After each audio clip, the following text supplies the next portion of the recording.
বিসমিল্লাহির রহমানির রহিম। আপনারা জানেন এই স্বৈরাচারী হাসিনার পতনের পর থেকে তার প্রেতাত্মারা যেভাবে বিভিন্ন সম্প্রদায়ের লোকদের অন্যায়ভাবে হয়রানি করছে, তাদের সাথে চাঁদাবাজি করছে, তাদের বাড়িঘরে লুটপাট করছে। আমরা আমাদের দেশনায়ক জনাব তারেক রহমানের নির্দেশ, জনাব ফজলুল ইসলাম আজাদের তত্ত্বাবধানে আমাদের নারায়ণগঞ্জ মহানগর বিএনপির নেতৃবৃন্দ আছে, সবাই আমরা যেভাবেই হোক এই দুর্বৃত্তদের প্রতিহত করব। যারা ধর্মের নামে আমাদের ভাই ব্রাদারদের বাড়ি ঘরে লুটপাটের চেষ্টা করবে, তাদের আমরা হাড়গোড় ভেঙে দেব। আমরা চাই না রাজপথে আবার লাঠি দিয়ে নামতে।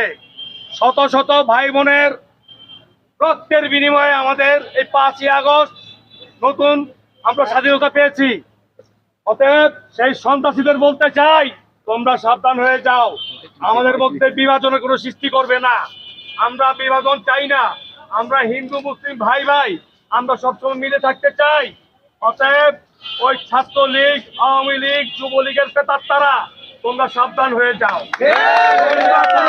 বিশৃঙ্খলা সৃষ্টি করলে তোমাদের হাত পা ভেঙে তোমাদের বাড়ি ঘরে বসিয়ে রাখবো আমরা। কোনো দোকানে চাঁদাবাজি করতে পারবা না। অতএব তোমরা সাবধান হয়ে যাও। দেশ নায়ক জনাব তারেক রহমান সাহেবের নির্দেশ, দেশনেত্রী বেগম খালেদা জিয়ার নির্দেশ, সর্বস্থানে আমরা শান্তি বজায় রাখবো। নারায়ণগঞ্জ মহানগর বিএনপি তোমাদের সাথে আছে। আমি সবাইকে বলতে চাই যে এখন থেকে কোনো সন্ত্রাসী বা ছাত্রলীগ, যুবলীগের ডাকাতরা যদি ডাকাতির চেষ্টা করে, আপনারা লাঠি নিয়ে প্রতিহত করবেন। এই বলে আমার বক্তব্য শেষ করছি। ধন্যবাদ।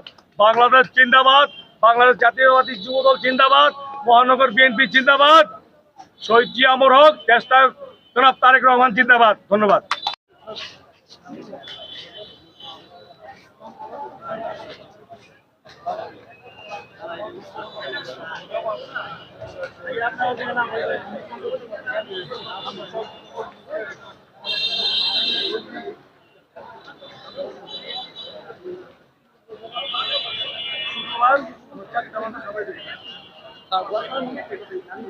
চা খাইবা, তোমরা চা খাইবা, চা খাওয়া